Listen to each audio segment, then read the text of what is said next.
Yep, still looking good sitting back there. And it's been about a week since I installed that eBay intercooler, and you know, from just first impressions, yes, I've noticed it's been working very well. But the question is, how well has it really been working? That's kind of what I want to know. I'm sure a lot of people want to know, because if you can just simply spend $200 on an intercooler for your EcoBoost Mustang and get some great results, then why would you need to spend, you know, 2-3 times that money on a more expensive intercooler if you really don't need it? So finally, in this video, I'm going to go ahead and take a data log with the new intercooler. I'm going to compare that information to the factory intercooler runs I've done, the same run on the same stretch of road, and see exactly how much better, how much of a difference there is between this cheapo eBay intercooler and the cheapo factory intercooler. So let's go ahead and get out on the road and make those runs.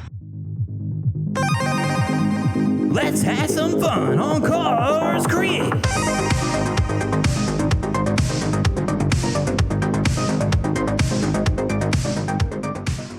So we're out on the road now. Of course, I'm doing my 40 to 80 run. And right now, ambient temp is 87 degrees, and the inlet temp at the filter, 87 degrees. Currently, post intercooler temps are 91 degrees, just cruising, basically no airflow going through. So, you know, we're less than a 10 degrees difference there, just cruising. About where I need to be to do my run, so I'm gonna go ahead and get everything set up to take this data log, see what happens. All right, here we go.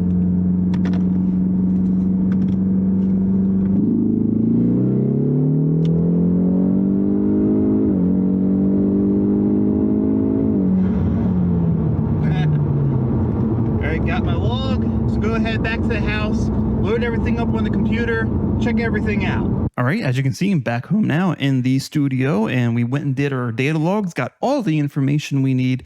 Now we can find out whether this cheap eBay Chinese-made intercooler is better or worse than the factory intercooler with data. Ain't no placebo effect here, boys and girls. This is real data coming from the car. Let's go ahead and see what happened. First, I'm going to go ahead and take a look at a run I did with the stock intercooler. Pretty much the same temps outside, maybe a couple degrees hotter. I think it was about the same. So it was a great run to compare. And that was this run right here. And as you can very well see, this blue line here is basically our intake temps post intercooler rising like crazy. But first, before I look at intake temps, I know that's the most important thing, but out of all this, I've discovered some interesting things that the intercooler is doing with the car. Notice how the boost up here, see this boost plateau that I've kind of worked a little bit on trying to get and, you know, exaggerate. Well, it was definitely very noticeable before I changed the intercooler. As you can see, it held boost for what I say, like 1,000 RPMs at max boost. I mean, that's something you can definitely feel in the car. Like, that's a lot of power down low, a lot of torque before it tapers off and starts falling off. You know, when it does taper off, it does it very slowly and very gradually. You know, up here it's 22.47 and it slowly tapers. Let's see here, 19, 18, 17, 17, 17, 16, finally, like 500 RPMs have passed, you know, 16, 15, pretty much almost 1,000 RPMs it took to get from 22 to 15 PSI before it started raising again. So keep that in mind when we compare the data log with the eBay intercooler. But most importantly, we want to see what the intake temps are. So I'm going to go ahead here and take a look at this blue line. This is our post intercooler intake temps. And as we can see, we started the test at 104 degrees. And I remember when I did this test, it was the same thing. I pretty much got in the car, just let it warm up to proper operating temperatures, making sure my oil temp's good and my trans temp is above 100 degrees or so before I did this run. And that was it. The car did not sit. It did not heat soak. This is how inefficient the factory intercooler is. 104 degrees starting out. And as soon as I punch it, it just starts going up. 105, 107, 109, 11, and it just gets higher and higher. And by the end of the run, it goes all the way up to a max of pretty much when I let off, 136 degrees. That's nuts. 34-degree rise in temperature over a span of 5 seconds? It's nuts. That is a short amount of time. And it's crazy to think that's all it takes. So that's the factory intercooler. Now, with that data out of the way, let's get to what you want to know. Let's go ahead and see how much of a difference eBay intercooler makes. The first thing I'm going to look at again is our boost. Remember how I said keep in mind that boost plateau that I've worked so hard to make? It's gone now. I don't know why it's gone. I thought it was still there, but maybe I kind of noticed that there was a difference in torque.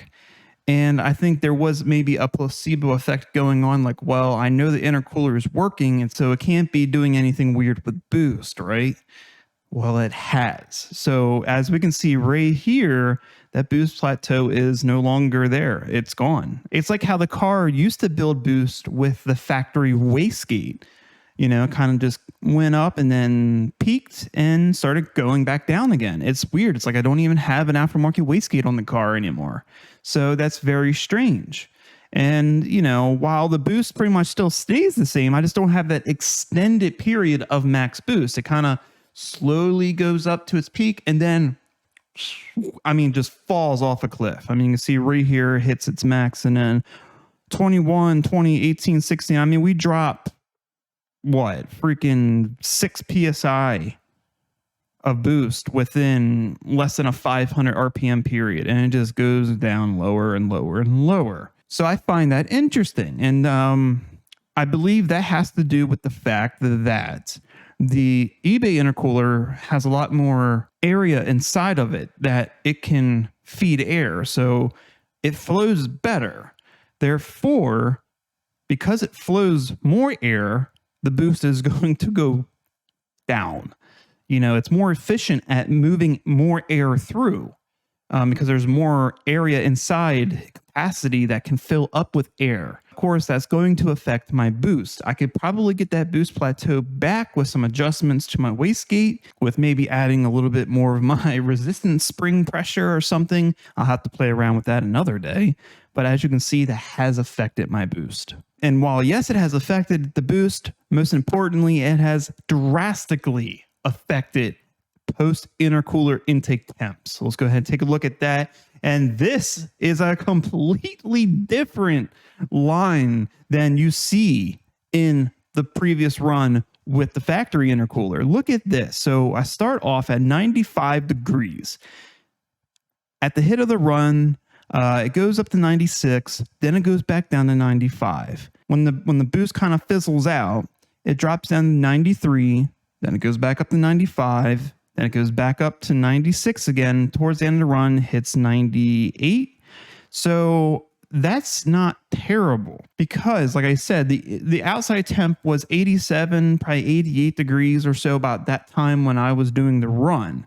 So it's keeping post-intercooler temps within 10 degrees of ambient. I think that's wonderful. Perhaps the higher end intercoolers will keep your post-intercooler temps at ambient temperature, the same as ambient.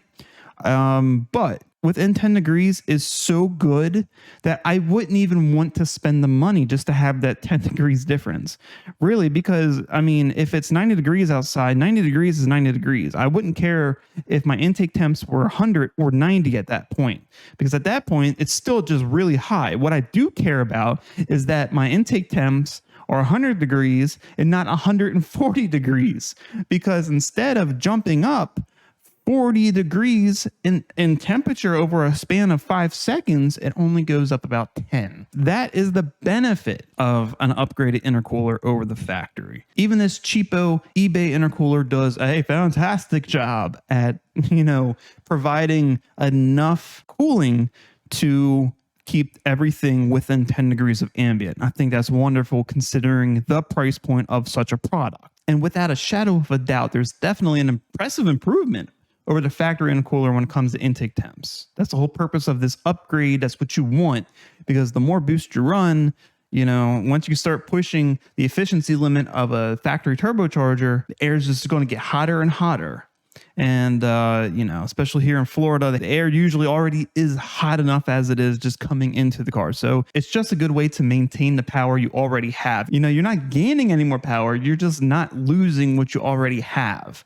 So it's pretty cool to see. So far, really happy with this intercooler. Like I said, for the price point, it's far exceeded my expectations, quite honestly. I don't know what else to say. I think it's a pretty good deal. I think for the average EcoBoost bolt-ons, even an NX2 turbo, this would be great because I'm pretty sure the HPP factory turbo is about the same size as an NX2 turbo. So you got to think, if you just got a standard EcoBoost with a factory turbo, this intercooler is going to do everything you need to do and more. So there's really no real reason to spend the money for something like a CV Fab unless you really want to support CV Fab. Since they are an American company, you want to support an American business. But if you are a broke car enthusiast like most of us are, including myself, and even though you would love to support a business like CV Fab, you just can't. And you want performance, go on eBay, get yourself one of these intercoolers. Or better yet, you can find my affiliate link in the comments and go ahead and pick up an intercooler from Amazon for yourself. So if you feel like you want to grab one of those, you can go ahead and use my link. It does help me out a little bit, helps the channel out,